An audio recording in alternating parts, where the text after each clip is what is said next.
everybody. Pastor Randy here. Welcome to Making It Simple. It is great to be back with you today. We started what I would like to believe is going to be a very interesting conversation yesterday because we started talking about something that every single person on this earth wrestles with: patience. Now you may say, well, I know a few people that are patient. Well, we all have snippets and moments, okay, along the way to where, okay, I can be patient because I don't have a choice. I've got to wait on the cake to get done, or I'm sitting here in traffic. It's not moving because there's a wreck up there. There's nothing I can do about it. So getting mad is not going to make it any better. So we all experience that. But in general, it is something that we really, really wrestle with. And so thinking along those lines, as we've been looking at picking the vine, the fruit of the Spirit, if you will, we started with love and understanding that. And we understand that it's got to be real. And when something is real, it is rooted in something. It is not a surface level. The scripture talks about seeds that are planted, and if it's not rooted, if it doesn't become something that actually attaches itself to the soil and gets the nutrients and nourishment and everything from that, it easily is washed away if a hard rain comes or wind comes or whatever. When we see that love becomes real, then we understand it is an action. For God so loved the world that he gave. It is an action that takes part. And again, when we love someone, there's always an action attached. It is never just a fleeting emotion, so it has to become real. And when we allow God, when we allow the Spirit of God, when we allow the presence of Christ in our life, when we allow that to manifest and grow, then we begin to see not just emotion or feeling in a temporary sense, but something that has longevity, something that indeed has eternity. We see that as that begins to move and evolve and grow, we see joy. Because then we realize that our joy is not in the temporary. Our joy is found in the eternal, because temporary is just that. And so we begin to understand how this continues to grow, how one produces the other. And as that joy is there, we come into the peace of God. We have peace with God and on so. And we begin to see, okay, wait a minute. I am now starting to formulate and understand the idea, this is possible.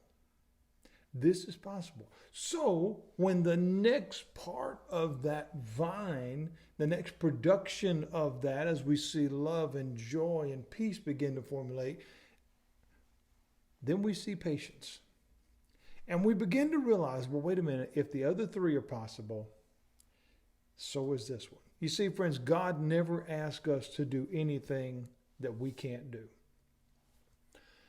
I realize that we live kind of in a defeatist type environment because so many people just quit today.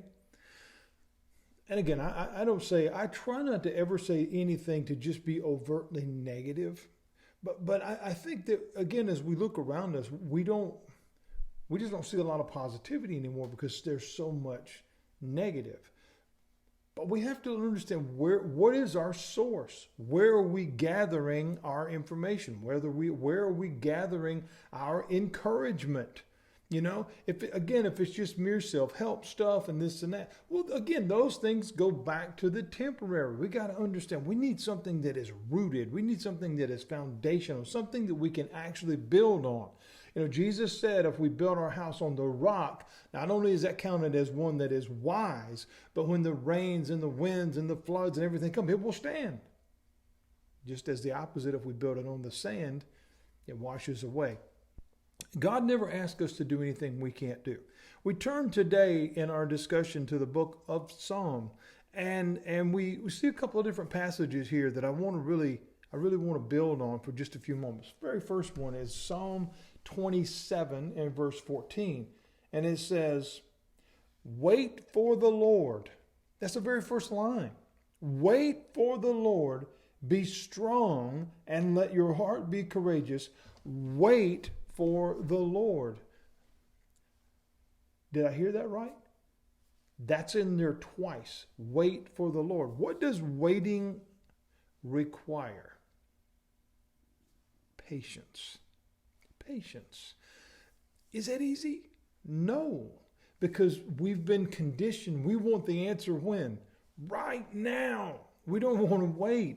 And I use this all the time and when I'm preaching, and I certainly didn't coin it. I mean, I didn't originate it by any means, but we live in a microwave society, simply meaning that that's not quick enough. That's why microwaves were invented, to expedite the meal preparation or warming up or whatever. And we can make arguments about the advantage or disadvantage or health or whatever about all that. But the point of it is, it was developed to make things faster.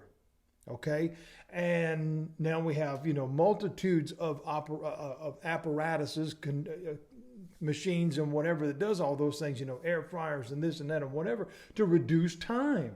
Why? Because we want it quicker. We don't want to wait. And I get it. I'm just as guilty. We're all there. But here God says, wait on the Lord and be of good courage. Wait on the Lord and be strong. Let your heart be courageous. What does waiting do? Tom Petty said waiting is the hardest part, right? Well, we understand that is true.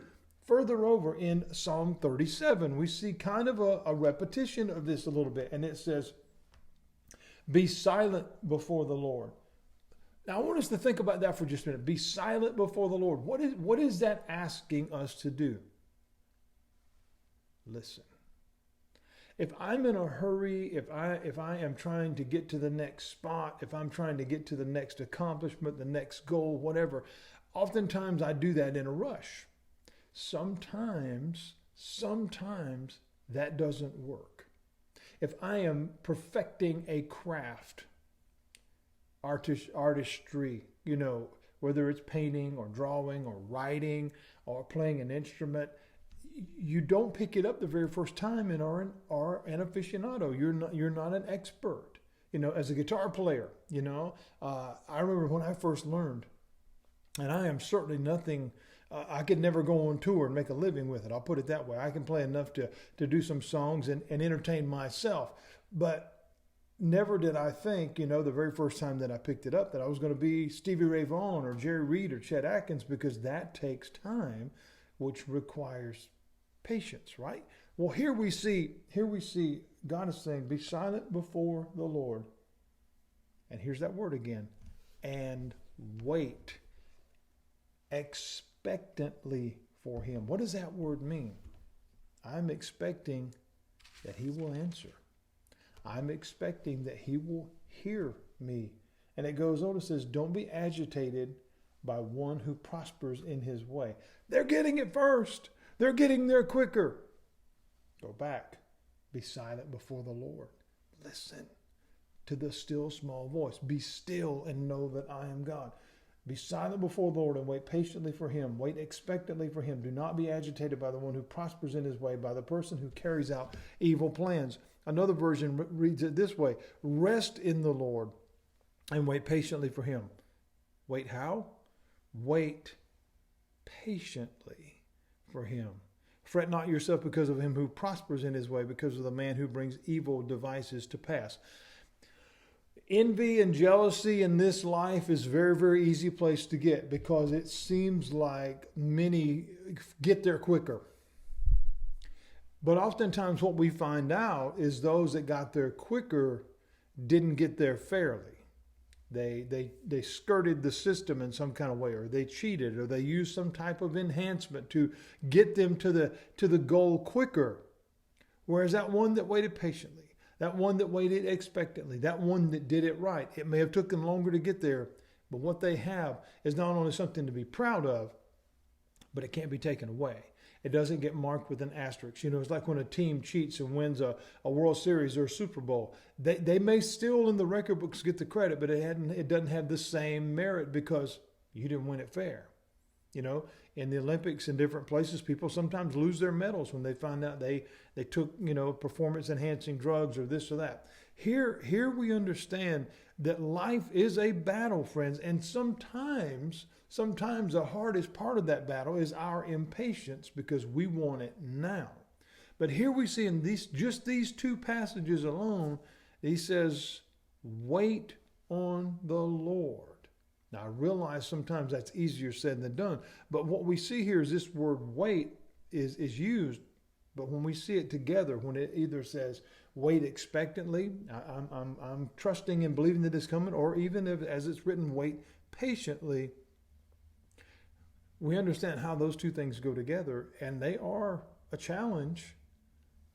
But as we're developing and growing, as we're picking the vine, as we're understanding love and joy and peace, now we come to patience. We say, wait a minute, all of these begin to work together. And so if there's something missing so far in this 4-part chain, which will ultimately be, 7 or 8 before we're done, we realize I need all of these. As I've said before in other lessons, no link in this chain can be missing. It's got to be in total. And so we see here, I'm going to leave us with this, and we'll pick back up on this tomorrow, Lord willing, as we come back together. There are 4 keys to a victorious life. They are trust, delight, commit, and rest. I'm going to say those again. Trust, delight, commit, and rest. And all of them require patience. Why? You'll have to wait until tomorrow. We'll talk about it then. God bless you, friends. Have an awesome day.